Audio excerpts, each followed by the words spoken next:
Wait, which one is it? There's two here. So the one for the intro is just regular nice, and the one for the outro is the down tempo remix, redub, Gotcha. rehash, You rehab. just edit that in, yeah. Yeah. I'm just gonna throw that into Audacity. Right. So I'm gonna listen to it real quick. Yeah, that way you get settled in. Yeah. Uh huh. Oh. Ooh. I feel like one of those really shitty YouTubers. Yeah, right? They turn on a thing and then they shake way too much and they go, this is fire. It's like, that's what I feel like right now. It's they discover fire. Sorry, a caveman. Yeah, you're thinking of caveman. Although there's not really that much of a difference, am I right? Am I right? Nice. All right, cool. And I won't listen to the outro until we're done. Oh no, perfect. It's trying to. No, who is this? I'm not sponsoring this guy. Don't jump to him. Exit out of that shit. I don't want to hear that garbage. Get that other song the hell out of my face. If I wanted to listen to 2 songs, I'd buy an album. I ain't about to. Don't give me that 2 music junk. 2 Furies. All right. Well, since this is the first WTNT, the Weenage Tootin' Ninja Turtles. Yes. That's the name of this thing. The Weenage Tootin' Ninja Turtles. Ninja Turtles. No. Why this, not that? And I will let you give a brief synopsis to first-time or long-time listeners. For people who've been with us for the entire 2 minutes and 48 seconds of the podcast. I'm going to speak confidently. Okay. I'm going to say that for long-time listeners who have gone back to listen to our first one. Okay, so this is our synopsis. So I'm going ahead and preparing for the future by saying hey to our vast number of followers and downloaders and likers and clickers. And clickers for people that inevitably, because they're going to discover us at like episode 47 and go back to like, oh, this was excellent, I wonder how they started. The conceit here with why this not that is a pretty simple thing. Every time you go to do basically anything in this world, you make a choice on why you would do one thing instead of doing another thing. And that is the conceit, basically, when you boil it down. So, the specific argument we do here is why you would do one thing over another thing. I guess, for example, why salad, not soup? So, I think the obvious one there is salad's nice and crunchy, you can get any kinds of dressings you want, and it's generally healthy. That's true. And also, if you put little croutons and breadcrumbs into your salad, they're not going to get soggy down. But the soup, the liquid of the soup. I don't eat a lot of soup, and I especially don't eat a lot of salads. But I know one thing. I love my breadcrumbs, I love my little bacon bits, and I love my croutons. I'd eat a whole bucket of croutons. And here's the thing. Soup, you throw it in crouton, it just becomes bread. It's just bread at that point. And nobody wants to eat just bread, otherwise they'd have a sandwich. Bread. And they don't have soup sandwiches. And they don't have salad sandwiches either. But still, it's just, I like my crunch. And soup sometimes it doesn't have that crunch that I really like. Not have crunch. And that's the general conceit. I think we'll probably have each episode have a general topic. It'll probably have a main bit or a main why this, not that at the end of it. And that's the general idea. This one, the first episode, with E3 being timely, sorta, and mostly just a couple weeks ago, this one is going to be gaming focused, is the idea with this one. E3/gaming focused. Why this, not that. Not that. And Big bang. And so it should be a good time. Yeah, we both play games. For long-time listeners, like you get how it works. So we're gonna go ahead and I guess, unless there's like, I don't know, I feel like some podcasts probably do like a little thing of like, oh, here's what I did the other day. Just like interesting little anecdotes. I don't know if that's the thing you want. Well, they start with the banter. My typical thing is I just start recording whenever we're just dicking around at the start of the podcast. Shit. And that's how I've been doing it. Yeah. Yar, that's good, boy. Okay, because I don't really have anything that interesting I've been up to. I got a Switch today. Oh, did you finally went around to getting the Switch? Mm-hmm. Well, it wasn't so much a question of when I was going to get one. It was more so a question of when would I be able to get one. Stores don't have them, and I don't want to spend $450 to get it online. Yeah, because of eBay and scalpers and whatnot. Yes. And even on, like, Amazon, they're still going for, like, $450. And so we walked into Best Buy, and you know how when you walk into, like, a store and the person up front asks, hey, do you need help finding anything? And you immediately just say, no, absolutely not. I'm not a child. I'm not a fucking infant. I can walk on my own. I have eyeballs.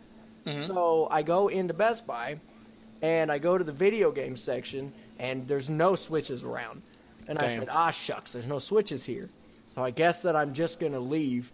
And then on the way out of the store, I notice about maybe a good 5 feet away from the very front desk where the guy asked if you're looking for anything, there was actually a table set up.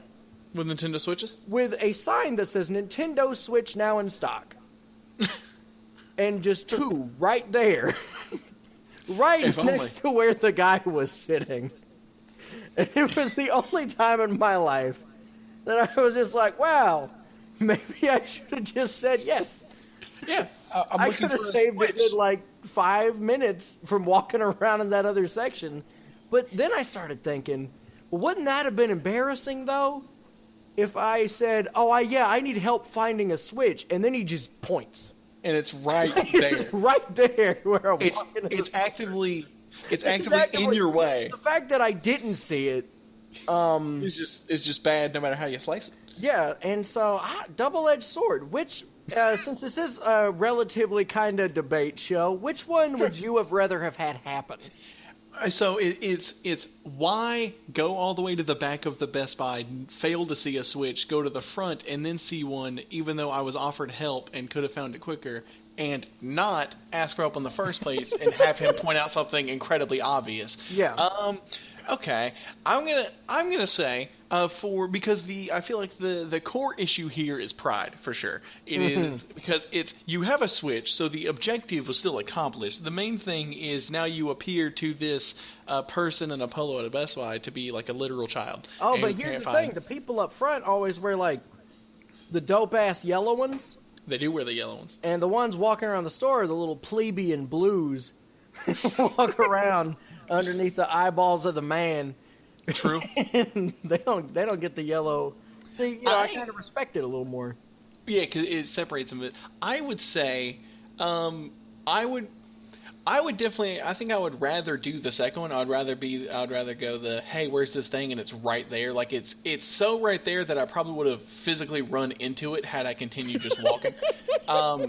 And I think my reason for that is because the understanding is I walked in and I looked at the person talking to me. I have not taken stock. The rest of the store could be on fire, as far as I know, because I haven't been paying attention. Fair, I just walked in. So I don't really feel as bad as I do have them pointed out and it's right there, so because I just grab it, I go to the checkout and I leave with it, as I would having to go and then act like I was looking for something else, and then as I left, like, oh, they have Switches? Why not? And then I just go in and grab one.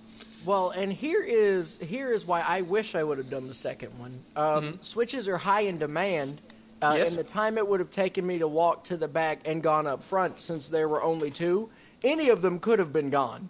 Easily. So I really ought to have just said, yes, I'd like a Switch, and then gotten it. I have it regardless, but in hindsight, man, I either need to trust people more or just look. Yeah, a little bit more in any direction. How upset would you have been if you had gotten back to the front and it's like, oh, there's a sign here for Switches and they're both gone, and then you just see 2 guys in line, each of them holding a Switch. Man, and they're just saying to each other, "Oh, hey, we just got here." I would have at least. I think my first thought would have been, "This sign is a liar." Like I wouldn't have. I think that I would have been a little bit more just about how incorrect that sign was, than about how inept I am in my overall handling of the situation. But that is what I have been up to. Nice. I guess if I'm going to talk about things I did today, I watched the first 2 episodes of Game of Thrones, and I prepped some D&D. I made a map for the place they're playing in, and then I did this. Okay. So I don't know if there are any good WTNTs about for those, especially because they're not directly video game related. No, none of them are really. So if you wanted to do one from those, it'd be like, why watch Game of Thrones and prep D&D and not do nothing, I guess, is the decision. I got you. Well, better yet, actually, speaking of the Switch, though, because I actually do have one for that, I guess we'll get into the show proper. Daniel, did you happen to get any games for your Switch, or did you just buy a console? I did get a games for my Switch. I ended up getting one of my favorite games in just all of time, which is, of course, The Binding of Isaac. And it's The Binding of Isaac Afterbirth Plus. So it's got all of the fancy things from the newest. Has all the extra bits. Yes. Oh, and I had to make sure because Best Buy didn't have it, and Walmart didn't have it. I had to go and get the copy that comes with like a 2-page sticker book for like the first edition of the game. And I was very adamant about getting those stupid stickers. If you're gonna buy a physical copy, you got to get all the collectible shit you can. And see, it's got the little booklet. And the booklet, like, actually has stuff in it. Oh, that's so nice. You get to flip through the boy. I do like it. I bring that up because I think I told you this one before the show, but I think this is the only one of mine that both of us have prior knowledge of. A popular game for the Switch, Daniel, as you are probably aware, is the fighting game ARMS. Yes. What I want to ask is, Daniel, why arms, not legs? Now... Let me make sure I'm interpreting the question correctly. Of course. Why was the game made to be a focus on arms as opposed to a focus on legs? Or are you saying that the game should have been titled Legs? I feel if I'm going to choose between those, I'm going to pick the first one because I think the game is titled Arms because of its focus on arms. If it's titled Legs, it's just wrong. Gotcha. So why did they do? Okay, that makes sense. Okay. Well, here is my understanding of why I would have gone with arms as opposed to legs. There are a lot of fighting games. Many fighting games have a lot of different styles. I know that in Tekken, there are characters that are exclusively punches. There are characters that are exclusively kicks. There are people with command grabs. And they're all just about doing those kind of things, like long chain grapple strings. Yeah. And so... everyone's made a fighting game pretty much that emphasizes punches, kicks, and grabs. But nobody's made a game that is just about punches exclusively. Now, I know what you're saying. Fight Night. Wii Sports Boxing. The Fight Night games. But Wii Sports Boxing. Thing about Wii Sports Boxing, but that's really just a prototype, a beta for ARMS. I mean, absolutely. But early the access Fight Night games, boxing games. Although, characters have extra little attacks they can do that are technically illegal. If you do them too much, you'll get, disqualified. Okay. But there are elbow strikes. You're not supposed to, but just swing your elbows. There are people who have knees in Fight Night. Jesus. And the thing about the game is that it is a boxing game, but it's not called Hand Punch. No, it is not. It is Fight Night. You are ultimately fighting. You just are wearing big old gloves. And the thing about arms is that they wanted to emphasize, hey, you're going to be punching. You're going to be using your arms. And let me tell you why they didn't go with legs. Because there is already a game with that focus, and it is called Dive Kick.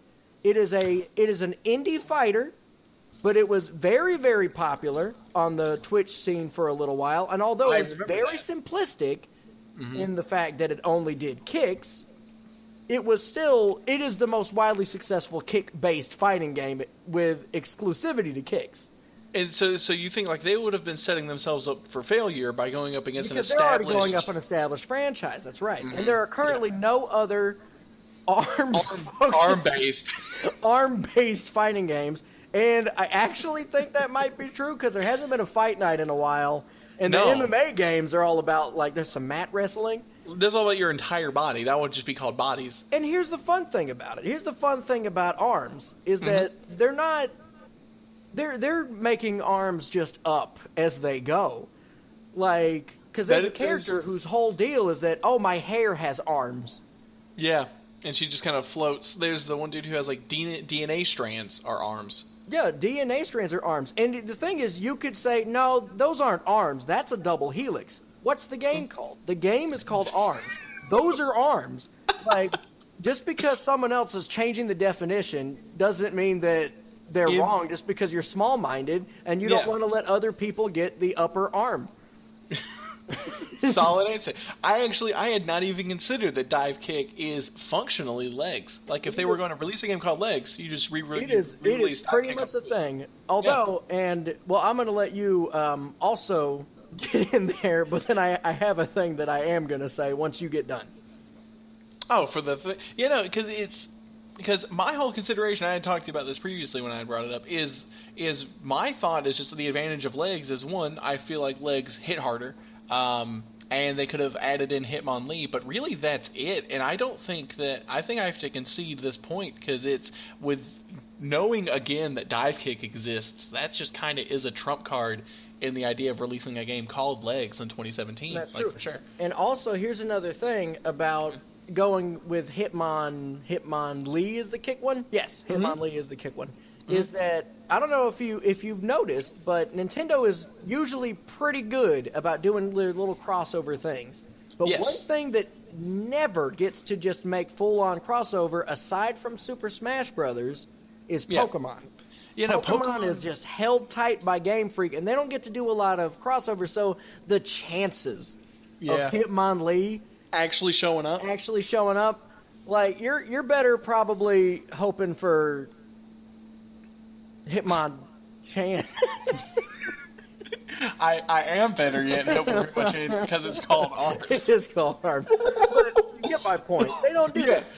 No, it's you don't even have a Pokemon character in Mario Kart, let alone a new IP. Because even like Link is in Mario Kart now. Yeah, they'll throw Link in anything now. He's a big slut boy. He's the Rosalina of Nintendo. I'm glad they finally got around to getting one. I do like it. But speaking of small creatures and monsters, and also sometimes humanoid things, I had a question for you about the new Sonic game, Sonic Forces. Now, in this game, you got modern Sonic, and you got classic Sonic. But then there's a third character, the Avatar.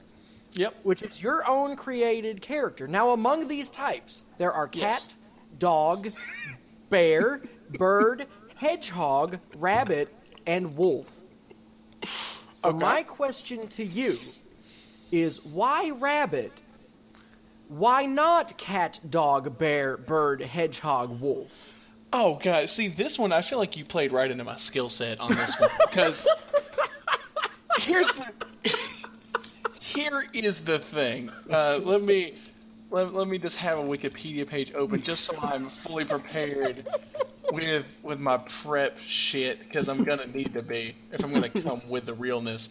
All right, here's the thing about rabbits. Rabbits are known for, among other things, such as carrot eating and big old floppy ears, they're just sheer leg power. And so for me, if you're looking at the options, like, honestly, if you're going to ask me ultimately, I would say Rabbit over Sonic the Hedgehog, the original character of this IP, because if anything, rabbits are already known for their jumps, their leg ability. They have a more muscular form for using their legs for things like not only jumping, but running, which are the two things Sonic does as being in a platformer. And so if anything, a rabbit would be a better choice over the original character, not only just like the bear and the cat and the knife running away with the spoon or whatever the other ones are. Okay, so you're saying that the legs are better for speed and the legs are better definitely for height. Yeah, definitely for jumping on height, for sure. Okay, so I 100% agree that a rabbit is better than a hedgehog. And I'd even go ahead and say wolf is really just meaner. It's a meaner version of a rabbit, but in a Sonic game, Really, you just got to jump on their head, and that'll do the trick. And you're done. Yeah, that's enough. Wolf doesn't even need to do that. Bear, slow, clunky, I get it. Bears are nothing. Now, nothing at all.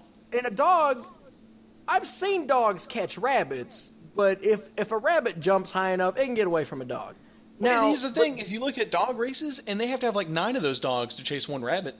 Yeah, and that rabbit is probably more akin to how a Sonic the Hedgehog-based rabbit would be. Yeah, just fast. Just very fast. But the cat and the bird. Mm-hmm. Because the thing about it is, if you're going like vertical advantage, a bird can fly. True. Yeah, no, like, birds even absolutely. Better than like Tails or Knuckles considered. Birds are pretty fly. good at that. What does a rabbit have over a bird? I will say, I'll even actually, I do want to do cat first because it's easier, and I would just say rabbit over cat because there's already a cat. There's Big the cat, he already exists. Yeah, Cat's in the Sonic realm. There's Blaze the cat, but she's not an interesting character, and Big the cat is a great character, but bad to play as. So bad to play as if I'm looking at speed and hype. Rabbit versus bird. What I'm gonna say is it comes down to it's the bird. I'll concede that a bird can get higher than a rabbit due to its ability to fly. I'm not about to argue that point because I know I'm gonna set myself up for a losing battle there. However, what I will say is that, again, height is not the only thing about Sonic. His other thing is how fast he moves with his legs. And so a bird can be higher, but because birds have really spindly, thin legs, they just don't have the muscle mass necessary to run quickly. And so a rabbit's a nice middle ground. You're not getting too much height, and you're still getting really good speed out of it. Okay, but think about, like an ostrich or an emu. You have to trade off the flight. It's ostriches and emus. They get speed.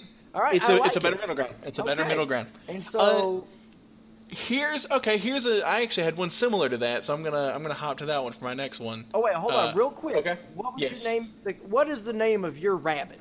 It's clearly the best. What is this rabbit's name? You got Sonic the Hedgehog, Knuckles the Echidna, Tails the Fox, Doctor the Robotnik. What's the rabbit's name? It'd be Legs the Rabbit. Legs the Rabbit. Perfect. Legs the Rabbit. Legs the Rabbit, 100%. Absolutely. It's about his primary trait. Knuckles, his primary trait is his knuckles. Tails, his main trait is his tails. Big the cat, primary trait is that he's big. So it's obvious you got to go Legs the Rabbit. And Sonic loves chili dogs, and what place has the best chili dogs? I think we all know. True. Sonic restaurants. Yeah, that's right, by the way. Yeah. That we are not paid to say that. That's just my genuine belief on the quality of chili dogs at fast food places. To say it. Every time I go to get one. All right, so it's interesting you brought up Sonic Forces off the bat because fans of Sonic, I am sure, know this, and fans of games may also know this. We actually have 2 Sonic games coming out soon. It's like a lot of hype behind them Sonic games. And it's not only Sonic Forces, which is more of your traditional, it's a mixture, it's the Sonic Generations almost, is a mixture of 2D and 3D stuff going on with it. And there's also Sonic Mania coming out, which is a basic, like way back to basics, almost a Genesis-esque Sonic game. I'm very excited for Sonic Mania. And so what I want to ask Daniel, especially because you're more of a Sonic boy than I am. I am the Sonicest boy. Why Sonic Forces and not Sonic Mania? Oh. Why would you get and play Sonic Forces and not get and play Sonic Mania, assuming a world where you can't simply do both? Okay, well, here are some genuine criticisms about Sonic Mania. And these are... Sonic Mania, you get 3 different characters. You get Sonic, you get Tails, and you get Knuckles. Mm-hmm. And so you get essentially 3 different play styles, but it's all played the same way. It's essentially the same game, but slightly different, just, I guess, ways of going about doing it, where Sonic Forces is actually going to be done a little bit more Sonic Adventure style, where you have, like, the good guy story and the bad guy story. And so it's 2 entirely different ways of going about doing it.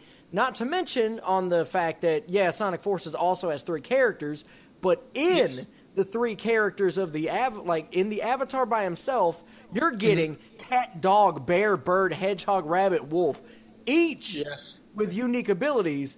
They're minor. They're not huge. They're not game changing.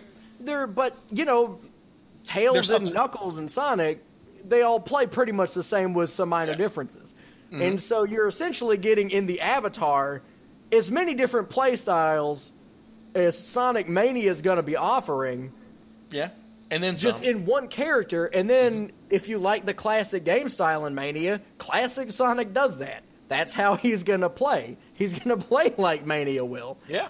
And modern Sonic, for people who aren't pretty much just wearing nostalgia goggles and want to just erase the fact that there is a lot of Sonic history and that there are some pretty decent games in the 3D realm, they get to play those. And it's really important to like longtime fans who've grown up doing the whole thing who are just like, yeah, I get it. Classics were good, but I want to, run a different direction than right. I want to be able to run forward, back, left, and right. Yeah, have more options. Because ultimately, if you wanted to just run right, I guess you would just play the original Sonic. It still exists. I have it on my phone even. Yes, that's a thing from the reason you have it on your phone is because the guy that they actually got to make code Mania it for the phone is actually the one doing Mania. But here's another thing about Mania, and it's really where I really could have thought they could have done something a little better than Forces, but I get why they kind of had to, is that Sonic Forces is also doing rehash levels. They're like we've seen clips from Green Hill Zone, and I think they've shown a little bit of Rooftop Run, but they're going to have some original stuff in there as well. Yeah. And everyone's just like, oh man, we're getting rehashes of the same levels. Like, how many times do we have to see Green Hill Zone? But then they'll like not use that same argument against Sonic Mania, which I'm pretty sure has been confirmed. Is literally that. That about half the levels are also just remakes of the older ones. Yep. No, they have a chemical plant zone. They have Green Hill Zone as a starter. Plant zone. And another thing is just Sonic Mania. It's gonna be shorter. Like the game, they've already priced it that way. You're getting, even if it is like classic style and you're really into the physics of it, you're getting in total less game. Yeah. Like there's multiple paths, but that's like if you play one stage, give it maybe like 6 times. You've probably taken every path and done all the things in that stage, and each stage is roughly 3 minutes. So you can have explored like every bit of the game in like a day. Where Sonic Forces, with all the different possibilities for the avatar, especially because I think that they might have like I'm not 100% sure, but I think that some of the costume pieces might actually do like slightly different things. And they're going to have like once you do all the main story bits, there's like time trials and there's gonna be like the Supersonic story. That you can do, and you're going to get to see your dumbass avatar, your Legs the Rabbit. You're going to get to see your Sonic OC. You're going to get to see that little horrible piece of you go supersonic right next to the best of them. he's going to save the world. And here's another thing that I actually genuinely really like about Sonic Forces. It isn't Sonic Mania isn't ignoring anything. It's just mostly placing itself. I saw an image of like an elevator that had like 1, 2, 3 K, and then M is like an elevator. Those are the buttons. So in the timeline, it falls right after Sonic and Knuckles. Yeah, which is really funny because that means they're just ignoring 4. Yes, they are. That did come out and does exist, but they're just like, no, hold on, fuck that. Yeah, no, fuck that game. But Forces is giving you the classic. It's giving you the modern. And it's even in the clip they showed at E3, you get all the villains. You have Shadow, you have Chaos, you have, I think, one of the stupid idiots from Sonic Lost World or whatever. Oh, God. Like, you're getting everything. Even if you don't like it, it's there. And it's cool because it feels more like a love letter to Sonic as a whole. Instead of just a love letter to Sega Genesis Sonic. Yeah, to classic Sonic. And I think it is important to remember, because, especially, I don't know if you ever watched the Sonic Boom TV show, but they make jokes about how crappy their games have been. And so I feel like Sonic Forces is probably going to have... some of that? Yeah, it'll probably have, unless they're going like way too serious, which I'm kind of worried about a little bit, being called Sonic Forces and all that. Sonic... The writers tend to not take themselves too seriously, so they're going to have a lot more fun. Where Mania, there's not going to be dialogue. It's old. No. It's the old thing. And so Sonic Forces, I genuinely think, if they do it right, could be one of like the best 3D/classic iterations of Sonic that's just been made in probably like a good 10 years. Yeah, I would say since Generations at the very least. Yeah, since Generations. And Generations didn't have much to compete with before it. But now this one has to compete with Generations. Which is really the main thing. Like, if this game can be as good as Generations, then we are on track. This will be a very good game. I would agree. I played Generations a little bit, and I actually had some good fun with it, because I had not played a Sonic game literally since Sonic the Hedgehog, maybe Sonic the Hedgehog 2 when I was a child on the Genesis. Like, I had just not played a game in the series since. No, that's a lie. I did play Sonic Heroes. I like Sonic Heroes. It's not that good, but I love that game. I am a Sonic boy. I would almost, like, with Sonic Heroes, as I played it, I would literally want to, like, I'd be playing the game, like, the game's pretty fun, and then I would just restart my PlayStation to boot the game back up, just so I could hear the intro music again. The intro music is very good. I remember, and this is not like a why this, not that. This is more so showing my love for Sonic. My Sonic garbage. Sonic boyhood. I remember when Sonic Heroes was first announced, and I remembered reading all upon it, like reading every article that came out, and they said that the person working on the composition of the music was one of the lead people, aside from like Michael Jackson, that was working on the music for Sonic the Hedgehog 3 and Knuckles. Ooh. And so I was like, this music is going to be really good. And Hang Castle is still to this day one of my favorite Sonic themes to ever exist. No, it's good as hell. It is very good as hell. It's very extremely good as hell. I'm a little mad at myself for talking so much about it. I get that that's the point, but you know, sometimes you don't like learning things about yourself. Yeah. You realize that there's bits you wish you could just take back. And yours is just your immense passion and knowledge of Sonic. It's you have a really justified like for that franchise. Yeah. That's the thing, though. At some points, it's not even really justified.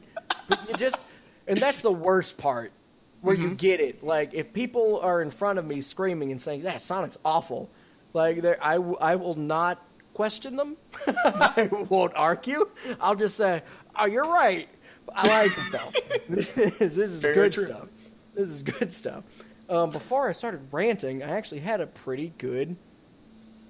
I had a question that I really liked, but then I lost it. Okay, hold on. Let me think. It was a little bit more jokey. Why Xbox One X? Why not Xbox One Xbox? Whew. The problem is, I feel like Microsoft has, contrary, a lot of retail now has been the victim of scalpers. We notice that with Switches, we notice that with Amiibos, people buying them just to resell them online.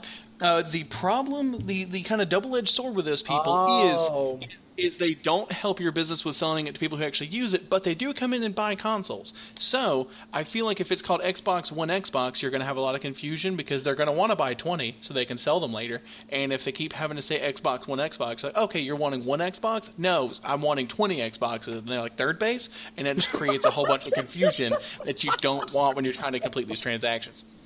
Gotcha. And another immediate issue that I see with it is, you know how there are people who will just sell the boxes on eBay of a console, and then they'll be like, "Oh, I spent $400 and all they sent me was a box," and it says like PSP box. Not that anyone would buy a PSP. Let me think. A PS4 box. Correct. And so if you go on eBay and you see that someone is selling an Xbox One Xbox.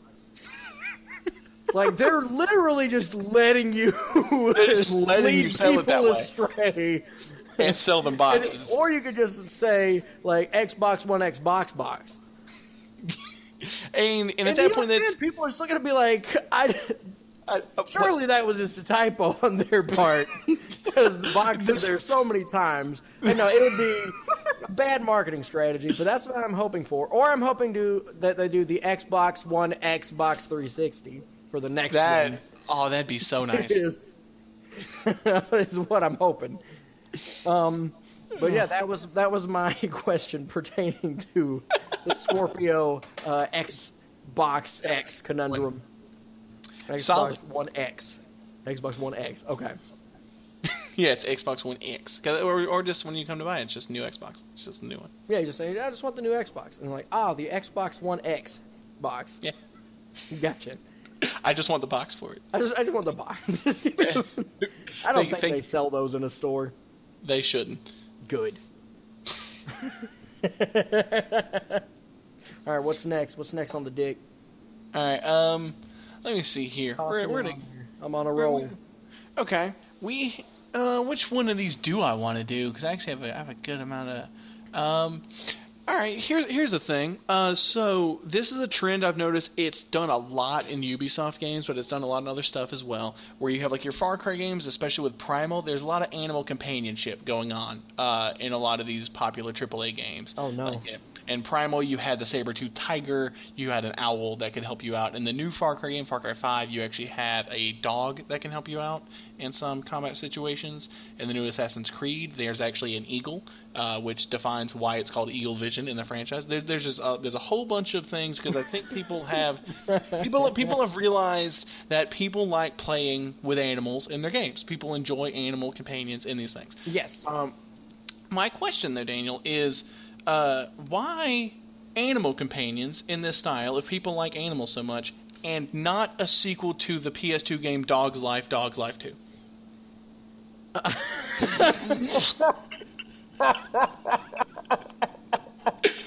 Why not cut out the middle dog and let me just play as the dog the gaming public so clearly is demanding for? Okay. Here is the best way that I can think to put this. You know Half-Life, you know Half-Life 2, you know the Portal, the Portal franchise. Yes. You know that these are franchises, especially like Half-Life 2, its thing. Yeah. It is the quintessential first-person shooter. Mm-hmm. Because it is so good, and because they've taken so much time, they are legitimately afraid to release a third one because there's no possible way it could live up to the perfection of the game that came before it, because it is a flawless masterpiece. But what they've instead done is people have just taken these elements. They've taken these first-person puzzle elements. They've taken these immense, wonderful physics systems, and they've taken the reading of the scent in order to find the next place to go on the farm.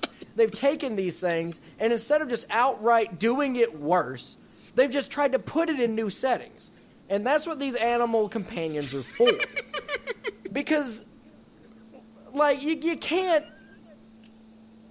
It's like if Mona Lisa had a twin sister and someone drew that. It's you would just always go back. It's not going to be as good. You're just going to say, okay, well, this is just Mona Lisa. This isn't A Dog's Life, the cult classic game for the original PlayStation. The flawless trend-setting, genre-defining classic. I will say that I think that people who played it, like, I don't know many, but I do think it actually has almost a cult classic status, where the people who played it were really like, this game is not bad. This is a pretty good game. Like, you get to play as a dog, you're doing things a dog would do, you platform, you jump around, and it kind of just paved the way for animals, and honestly, just playing as a dog. Yes. Like, I will say, I can't rightfully say that being an eagle would play the same way as being a dog. Because eagles aren't dogs. That's just a fact. I'll have to agree with you. But the thing about it is like, dog companions in Far Cry 5, that dog, if you were to play as that dog, the game would be too easy. If they were to, you have to make the animals companions. Because the thing about it is that A Dog's Life, relatively easy platformer, not a hard game to beat. And it wasn't because of the fault of the development. It is because dogs inherently are too good at what they do. If you put the player in control of that kind of power, then they will always win. And the only reason that it doesn't work in your Sonic scenario is because those are anthropomorphized versions. They're basically humans. If you make a dog a human, it'll ask for a glass of milk.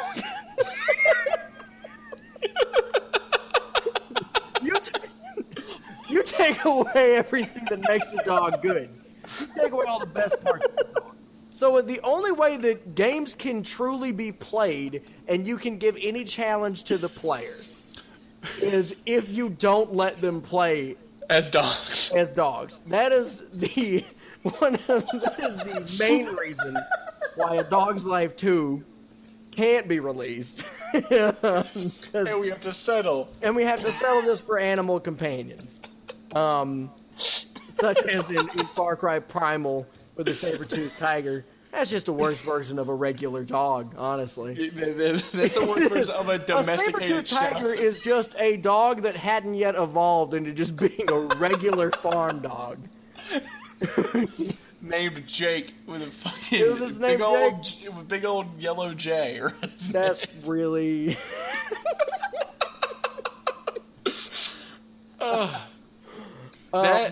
That one went exactly as well as I was hoping. Good. I'm hoping that it would have. If you anthropomorphize a dog, you take away all the good bits. But I feel like what we've learned as a games industry with the release of Saints Row 4 and the Crackdown franchise, those are very polarizing games. But ultimately, the people that like them because they just give the player, it is the ultimate power fantasy game. They give you all the tools to do anything. And some people, they want a bit more of a challenge. And those are that's why Saints Row 5 can't come out. Yeah, Saints Row 4 was the quintessential. This is being a gangster turned president turned everything's the Matrix now. Yeah. This is the best a game can do it. It's I feel like what people are realizing, because there's the question of if they release Saints Row 5, what would they do with the number? Because they've already done every joke they could do with the number. I feel like Saints Row 5 hasn't come out because the number, instead of being a 5, would just be Dog's Life 2. It would just have to be Dog's Life 2, because it's the one thing Saints Row hasn't tried to tackle, but at this rate, it's not worth doing. Saints Row 4 was a good ending point. Dog's Life, starring Jake the Dog. That's where playing as dog games should have ended.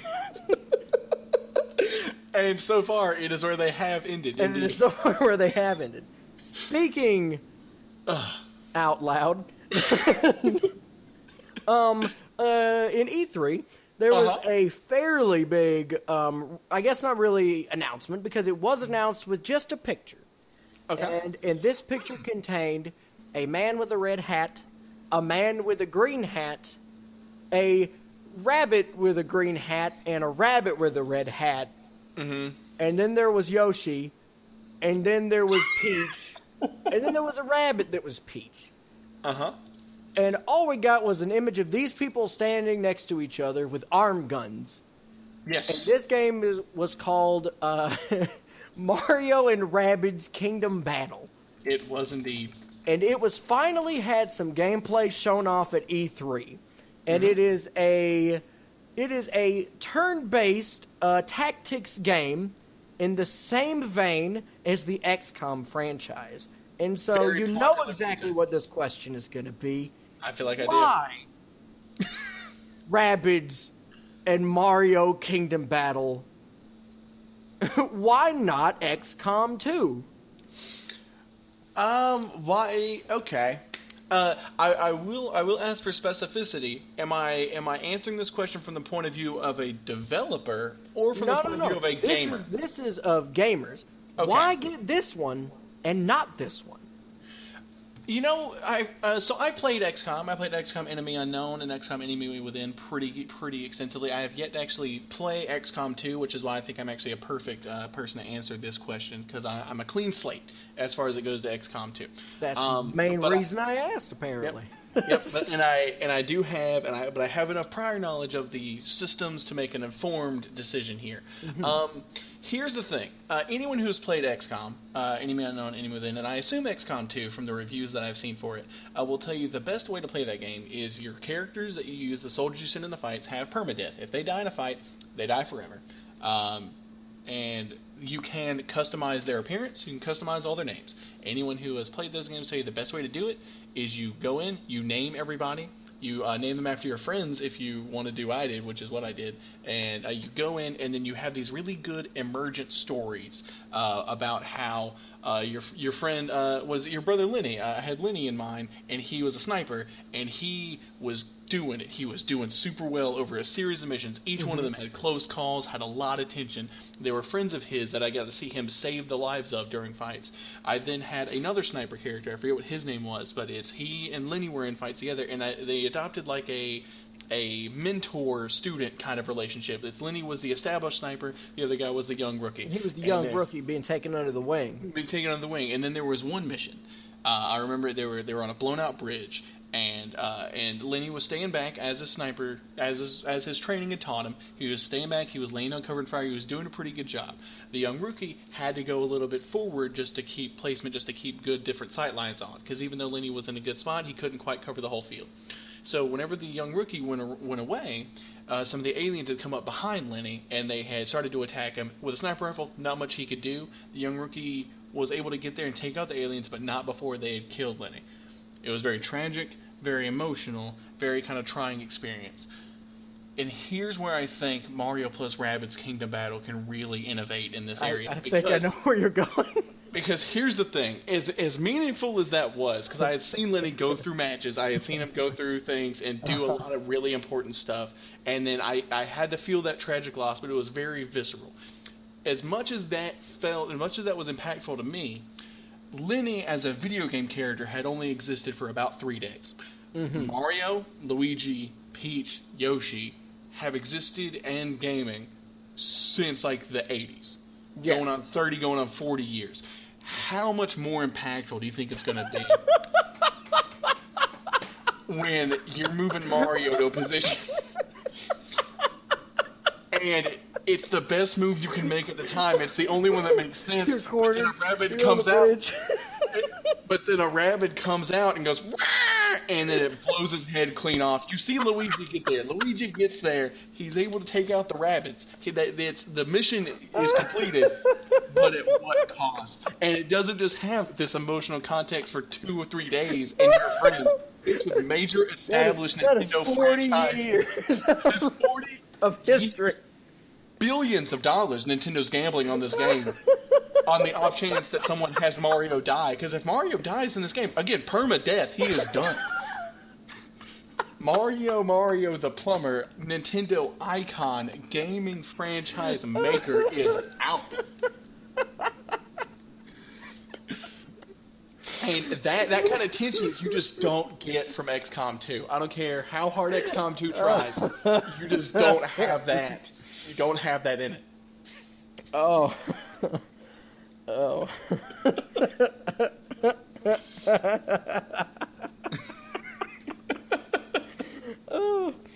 See, I genuinely thought that's very, very funny. I thought you were going to work the backwards way.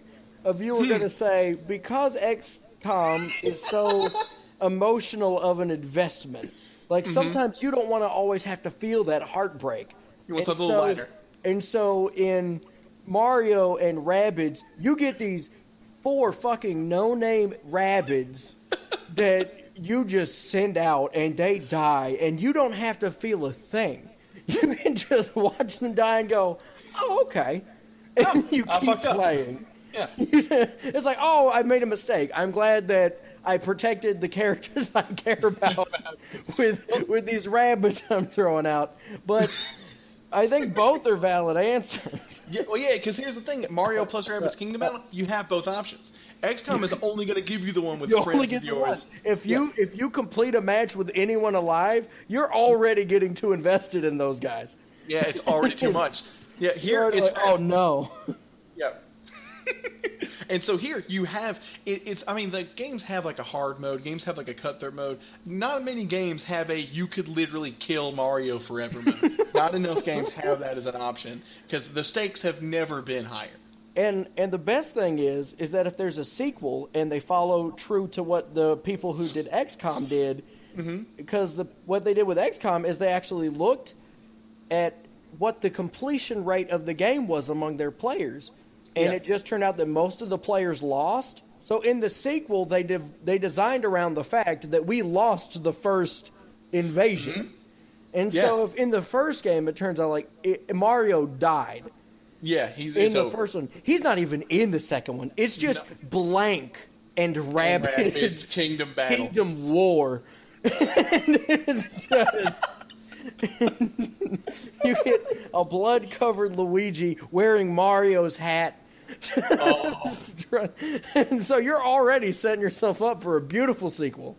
It's so fantastic. Because then, I mean, it's inevitable that some of these characters are going to die in a playthrough. I assume Mario and Rabbids Kingdom Battle is going to be as difficult as XCOM.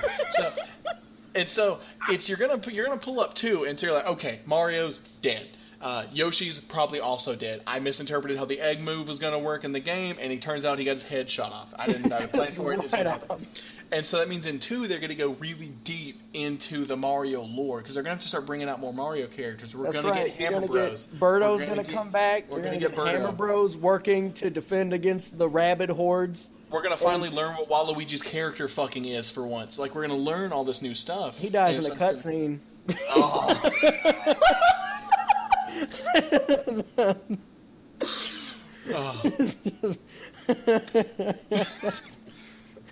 You see him crawling to, I guess, Daisy's castle, because I can only assume Peach is also dead.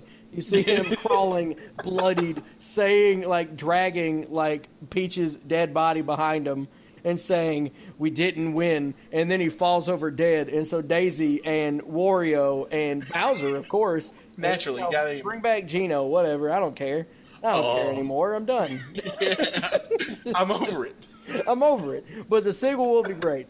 They're setting themselves up with a new IP, and they... a side note for that one. Did you watch the full press conference when they did the announcement? The guy is so proud of his little guy. That was so one of the proud. most heartwarming things, because it was, this dude as the game developers looked up to Shigeru Miyamoto his whole life, like his whole career, and then to see Shigeru on stage excited for his game, man, it made me tear up. It was a lot. It was nice. I haven't watched the full clip. But I've seen it condensed down in GIF form, and that was all I needed. Just Shigeru Miyamoto wearing the dumb little arm cannon and giving just a thumbs up to the guy, and then he's just crying. And then I've watched a few interviews, and just he talks about it with this... It's... the guy's drive... He either has the most incredible drive in the world, or he is legitimately excited... Because in my brain, I'm picturing Ubisoft just went up to him and said, "Hey, you're a good designer. We managed to get Nintendo on board with doing something with the Rabbids. You need to do it." And so this was either the best news he could have possibly gotten, or he said, "Shit, the Rabbids? Rabbids? And I have to use Mario? What the fuck?" He's like, "I have to convince Mario to be with the Rabbids?" Why wouldn't you give me Rayman? Why wouldn't you give me the actual we had Rayman. We could do this. It's the same IP. And so he was, like, he either was trucking through the trenches, dodging the bullets, and he managed to create a game that, in my opinion, looks really enjoyable. Shockingly good. Shockingly enjoyable. Just I've seen clips, because a thing in XCOM is there are status effects, but just in the way that they're done in this game, like there's a gun that has a chance to just bounce. Yep. And so when you shoot someone, they bounce into the air, and then Luigi's like an Overwatch, so he sees the enemy going through, and Luigi shoots the guy in the air still, triggering another bounce. Into another person who is in Overwatch, triggering a push. And it's the most pinball shit I've seen in a while. Yeah, no, it just looks incredible. It looks so fun to play. It's also one of the reasons I got a Switch.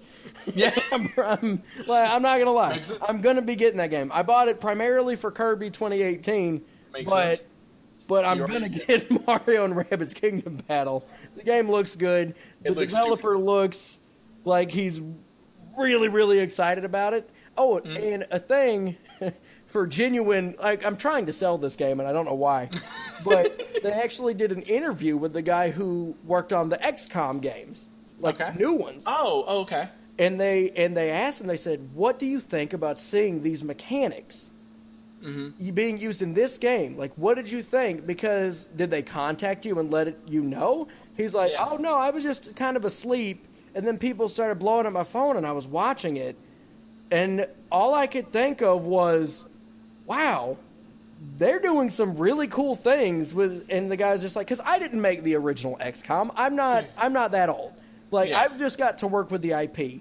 And so to see other people using these things in a genre that doesn't get enough love, that doesn't have enough accessibility, I love this. If they do something that I think is amazing, I'm going to use it in the next XCOM. And if they see things I like and they use it in theirs, that's wonderful. I just want people to play this genre. There's not enough good tactical, like, RPG-type games where that kind of thing is important. So even the guy who does the XCOM games is stoked and really wants this game. So if that's not the biggest selling point...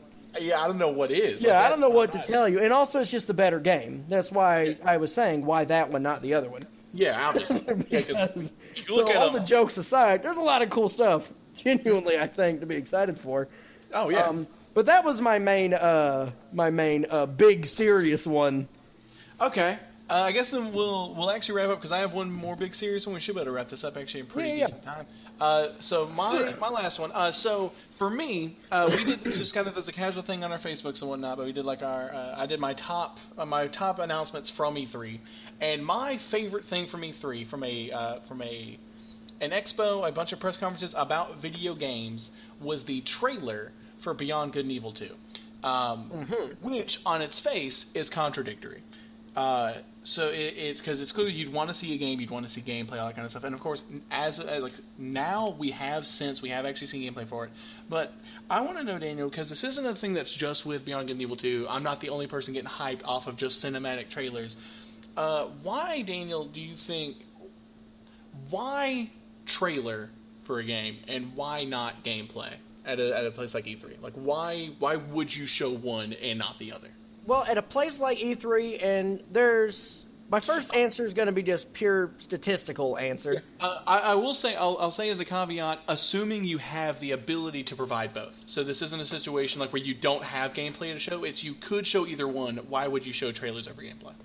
Well, this is a big thing, and it especially happens in E3, is that people who show gameplay usually, not always, there's some people who really go with it, but are almost always building themselves too high on a pedestal.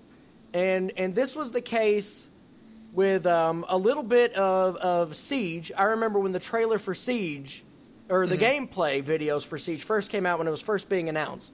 I'm pretty sure it's Ubisoft, but Ubisoft has, I think, my least favorite fake voice chat people in the world, because I hate them. I hate their guts. But that's not on them. But they do these scenarios, and they show these things in the game. Like, I remember they showed them shooting through the walls, and like the pieces were falling off perfectly, and all these things. And I don't know if you've played Rainbow Six Siege, but it's not. It just isn't quite there like it was in that gameplay. I'm doing air quotes, but I guess I'll just do mouth quotes. So the gameplay, videos from that, and it was the same thing with a little bit of not Shadow of the Colossus. What was it? The Last Guardian. Also, they did a little bit of gameplay excerpts from their things. They were showing this kid. They were showing him interacting with I'm going to call it the Colossus. It's not. Him interacting with the Colossus, climbing on it. But then you play the game, and the actual dog, the little dumbass dog, moves like shit. He doesn't react to the controls. These aren't things that you see in gameplay things. And so if you were showing gameplay, and your game isn't on the show floor... Yeah. What are you doing? It's almost worse than just showing a trailer, or even more so. I would say just stick with what Metroid Prime 4 did, which was just they showed an image, and so that, and I like trailers. I do like trailers, but Beyond Good and Evil they showed actual like trailers, the characters and all that. But it's a game that's a little more character focused. Where Metroid Prime 4 relies on its atmosphere, its mood. These whole kind of things. And so all you need is just that image. all you need is that. They didn't show any gameplay because showing gameplay, if it isn't on the floor, is pointless. Is pointless. It is absolutely pointless because it's not like with a trailer. With a trailer, people can use their imagination based off of what is pre-rendered. And it's never an exact 1-to-1 ratio. It is a feel. It is, I'm getting the vibe of this game. My mind's going crazy with all these things. You're seeing buildings blow up. You're saying, destructible environments. I know how those work in games. But when you show it over-exaggerated and what you're claiming to be gameplay videos, and you don't have exactly what you're showing, you're only going to make people mad. Yeah, because they're going to fill in gaps, and the gaps are going to be wrong.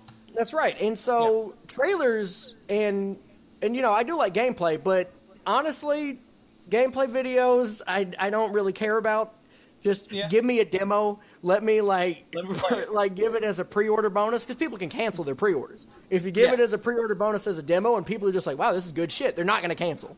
They're going to stay with it. I like betas. I like demos. Gameplay trailers, I never trust.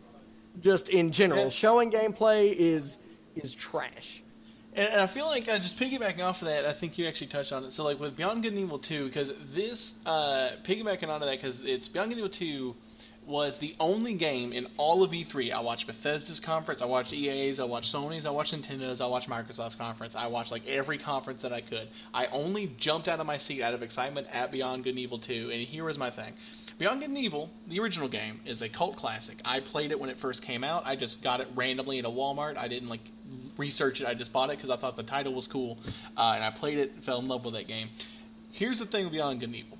Beyond Good and Evil did not in any way revolutionize the stealth genre. It is not a revolutionary stealth game. It is not a mind-blowing gameplay experience. The important parts of Beyond Good and Evil are characters, our plot, our feel. And so whenever they announce that game, all they need to do is show me the trailer to show me that they get the characters correct and the feel and the interactions, because that is the important thing about that game. I'll contrast that with Doom 2016 that came out.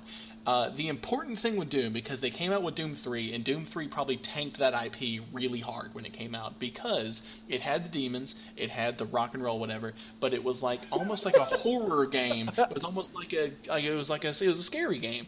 And that's not what you play Doom for. You play Doom to get a shotgun, to run around, circle strafe shit, and blow up demons. That's right. Why you actually play it for the gameplay. So in Doom, I don't think a cinematic trailer would have done it, because people would have seen a trailer or a cinematic and gone, okay, well, here's the story. But also, one, who gives a shit about the story in Doom? It's the thing that is important to that game is how the game flows. If I can see you play it and see that it flows at a speed that I like, I know that I'm getting what I want out of that experience. And then that's the thing. If you are legitimately showing exactly what it will be like, then that's fine. But in some of the, and not even in some, in most of them, they have these things on the most souped up type of machine to run it at its absolute highest.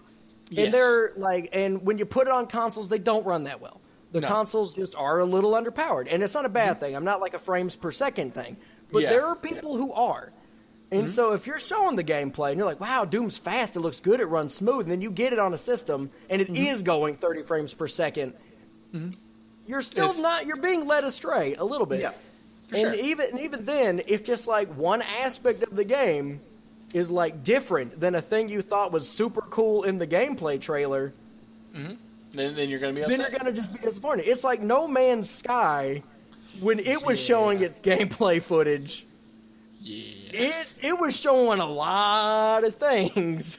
And I'll defend it a bit. The things it showed are technically in the game. It is me getting a ship flying up is technically there. I have fought a ship in space, but the feeling they were trying to evoke with that gameplay demonstration is not there. Well, out of proportion.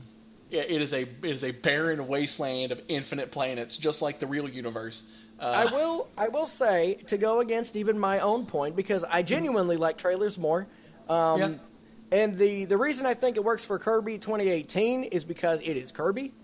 Kirby is known quantity. Yeah, it's almost like the exception that proves the rule, because Kirby has existed, no pun intended, in a vacuum of just constant games that operate on a 77 to an 85, like, Metacritic. Like, they are always just baseline pretty good. Yeah. And so if you see Kirby gameplay and you see that it is what it is, then you can, without a shadow of a doubt, go, oh, Kirby can move left and right and suck. Got it. Good. That's it. Yeah. That's all I need. The only other genre I think it could really work for is fighting games. Yeah. If you're not showing gameplay in a fighting game, what are you showing? You either are an anime fighter or you're a bad fighting game. Yeah. and it's like that whole kind of deal. Because fighting games, it's usually, unless something real big happens, like it's almost like a 1-to-1 ratio. But that's only that genre. So Kirby and fighting games are the only times that I think show gameplay. That's what it is. Yeah, that's what you're there for. Everything else, because it's ultimately a trailer just shows you got the feeling right. And once again, I will say because like Battlefront 2, they showed gameplay footage, but they also had it playing on the floor. If you were showing your game in a playable state somewhere and people can vouch and say, this is true, this is how it runs. These are the little, or you have like at least enough people who, if there is an issue, they can say, this part was exaggerated a little bit. Let me tell you how it's different. Let me tell you why it's not really that big a deal, or why it's actually a little better. Like, if you have that interaction, that's an interaction. That's good. Even if things aren't as you said, there's still like a conversation happening, and it isn't just pure speculation based on what you are presenting as fact. Indeed. All right. I had a lot more to say about that than I thought I would. Yeah, I like how the serious ones go. So that has been the first episode of Why This Not That. As you see, we do some jokey ones, we do some serious ones. Yeah, it's been a good one. I think what I'll ask of the audience, because this is actually a really neat, this is actually a more interactive one than the movie one, is just submit Why This Not That, because they can literally be anything. Like you saw, we can do literally whatever, and we'll do them. Yeah, we will absolutely do them. I don't think we have a plan yet for the next one. And so here's the thing. I'm gonna blatantly steal a thing that another podcast I like does. This is my brother and me does this. They're an advice one. And what they do is they read at the end of the previous episode. They read the one they're gonna start on for the next one. Mm-hmm. All right, Daniel. The one I want you to be thinking of that will start the next one off with is why Hogwarts and not just a regular school. That's what we're gonna start the next one with, and then I guess Daniel, if you want to listen to the outro that Nick made for us, we'll play that. Let's play that. Let me get this going real quick. All right. Ooh. It's the down tempo one. Oh boy, that was good. I like that. Mm-hmm. That's real nice. I'm gonna keep talking about how good I think we did in this last 43 seconds. Yeah. And just go ahead and just when you edit it together, just have the music playing because it gives a real nice vibe. I like that. It's really nice. You know, it's a down tempo remix, redub, rehash, rehab. You know, it's very funny. I also I like just to continue talking over the thing. I actually kind of like the idea of the intro and outro music being the same but slightly different because we have a more upbeat one to start the show off with, and we have this really just chill, laid back one of Nick saying nice, and it just relaxes the whole end of the show. I agree. All right. Well, thanks for listening, everyone. I feel like this one will be much easier to listen to. Oh, by far. Bye-bye. As we always say, bye.